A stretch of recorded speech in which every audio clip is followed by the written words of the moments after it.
Good evening, everyone. How are you today? I hope you're well. I am currently recovering from surgery that I had on Friday, so my husband has been making sure I eat and don't overdo it. So, on to what I know you all came here for. Today, I thought we would talk about the first serial killer in North Carolina.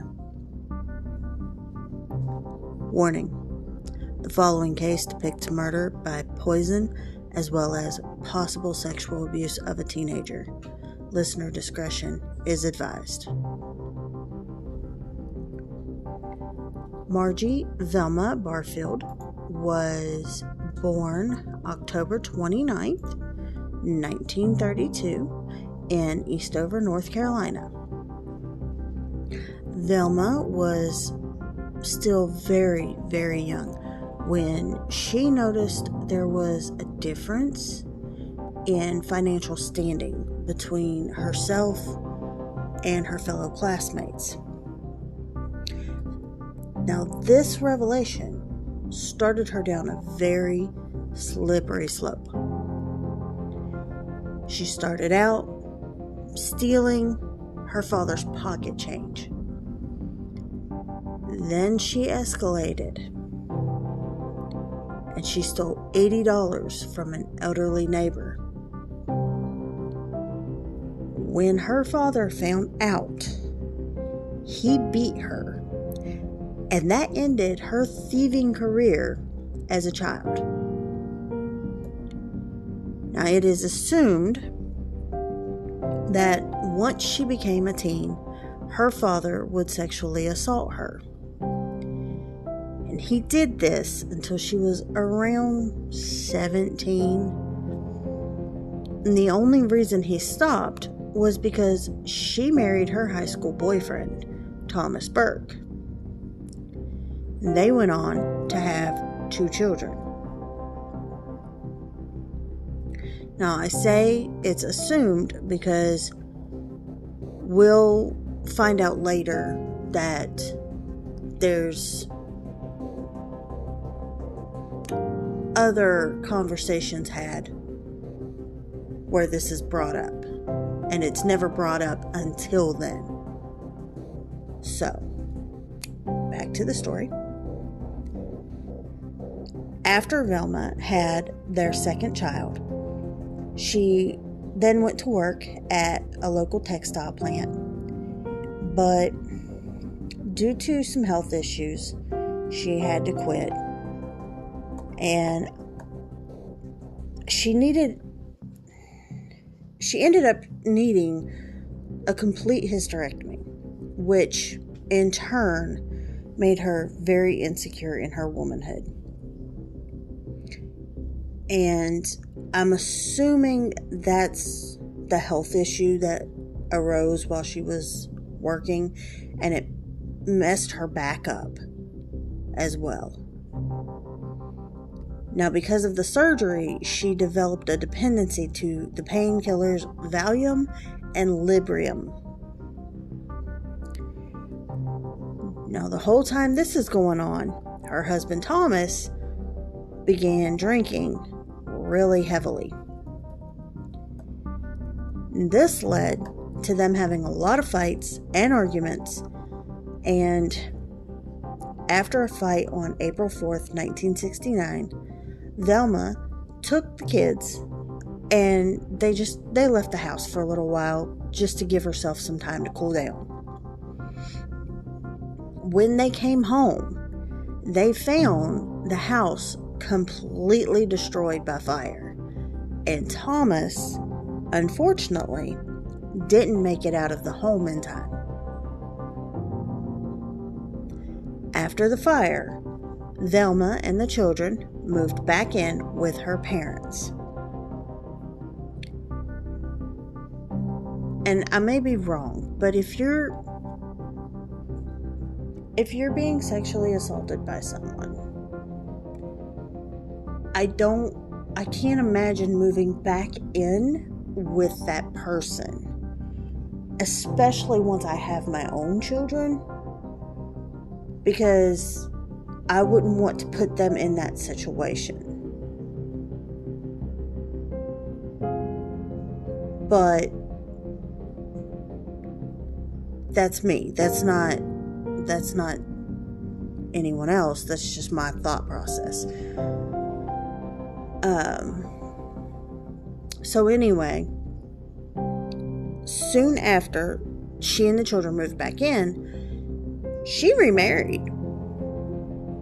That's right. She married a man named Jennings Barfield. And on March 22nd, 1971, less than 1 year into their marriage, Jennings got very sick.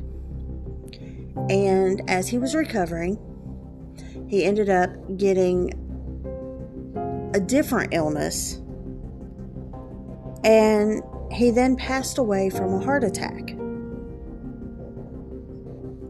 So Velma and the kids once again moved in with her parents. Now this time, her father passed away due to lung cancer. Wasn't anything she had any hand in.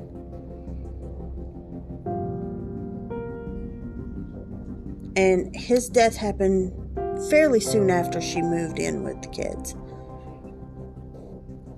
And then, on December 30th, 1974, her mother got very sick and she passed away. Now, in 1975, Velma spent 3 months in jail for 7 counts of writing bad checks. At this point, no one suspected any foul play in any of the deaths surrounding her. So, she did what any law-abiding, upstanding citizen would do. She became a caretaker for some of the elderly people in nearby areas. The first patients that she cared for was an elderly couple named Montgomery and Dolly Edwards. Montgomery became very ill, and unfortunately, on January 29th, 1977, Montgomery passed away. His wife Dolly would fall ill and pass away just less than 2 months after her husband, on March 1st, 1977. Velma then became the caretaker for 76-year-old Record Lee after she broke her leg. Now, Record, she had a husband, and his name was John Henry. And John Henry ended up getting very sick, and he passed away on June 4th, 1977. At this point in time, she seems to be escalating, because that's 3 deaths in less than 6 months. But wait, there's more. While all of this is going on, Velma had a new boyfriend, and his name was Stuart Taylor. Now, Velma believed that Stuart found out that she was stealing from him and forging his checks. So, on February 3rd, 1978, after a brief illness, Stuart passes away. Now, after his viewing, his family requested an autopsy. So they did that. And the autopsy showed that Stuart had arsenic in his system. Now, arsenic at that time was a main ingredient in rat poison.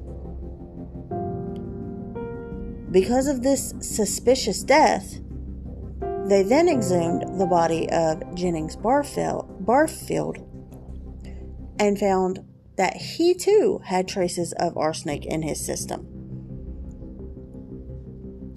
Velma was then arrested and imprisoned at Central Prison in Raleigh. After her trial, which she was only tried for Stewart, she was not tried for any of the other deaths. She confessed to them, all but her dad. Well, she confessed to 4, but she had more. Now, after her trial, she was kept in an area of the prison that was specifically for prisoners that were prone to escape, and also for the mentally ill prisoners. And that was because there was nowhere for a woman who was on death row, because she was the only woman currently in that situation.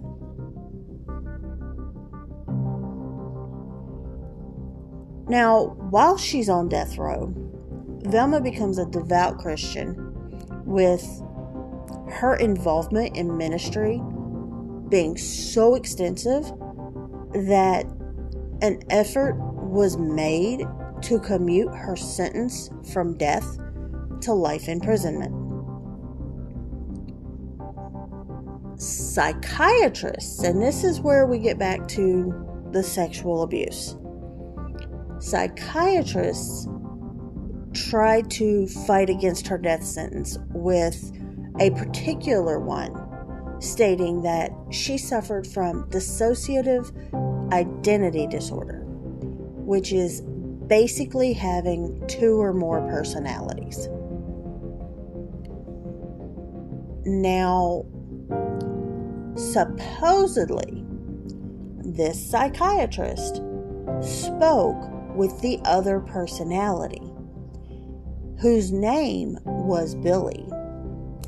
And Billy told her about how Velma had been abused and that he killed her abusers. The judge in this case was quoted as saying, "One of them did it. I don't care which." And honestly, I'm kind of loving that response. There is nothing I found that said that Velma herself claimed to have this second personality. It was never brought up until the psychiatrist came to talk to her. There was, and this was not a court-ordered doctor, from what I understand. This was just someone that saw this supposedly weak woman on death row and was like, "Oh, the judge has to take pity, and if we give all these details of sexual assault and people abusing her, then we can keep her from being killed." Well, it didn't work. After both of those attempts, Velma instructed her attorneys to not make any further appeals. She released a statement shortly before her execution, stating, "I know that everybody has gone through a lot of pain, all the families connected, and I am sorry.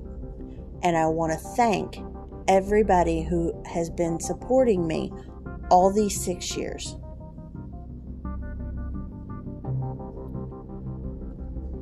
On November 2nd, 1984, Velma received death by lethal injection.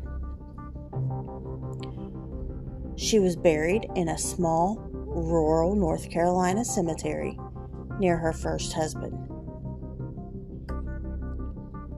Velma was the first woman to be executed in the United States after lethal injection resumed in 1976. She was also the very first woman to be put to death by lethal injection.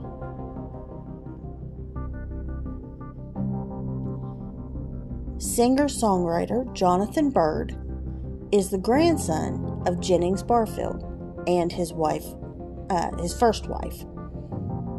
He wrote a song called Velma, and that song gives a personal account of the investigations and the trial for these murders.